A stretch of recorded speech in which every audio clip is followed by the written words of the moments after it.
সম্মানিত দর্শক, আমরা আসলে আমাদের সৌন্দর্যটাকে আয়নায় আমরা প্রদর্শিত করতে বেশি ভালোবাসি। আমাদের চেহারাটাকে আমরা আয়নায় দেখে অনুভব করি বা বুঝতে চেষ্টা করি যে আমাদের সৌন্দর্য কেমন।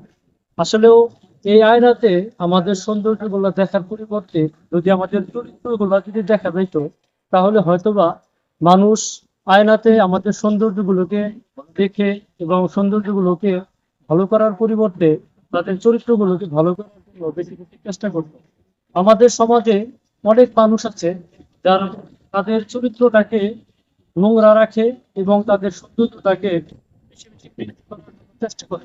কিন্তু আপাতভাবে আমরা ভুলে যাই যে আমাদের দৈনন্দিন জীবনে আমাদের দেশে যারা চরিত্রহীন লম্পট এদের অধিকাংশই দেখা যাচ্ছে যে তাদের এই চরিত্রটাকে তাদের আহ মুখে চাপা দ্বারা বা তাদের ভালো পোশাক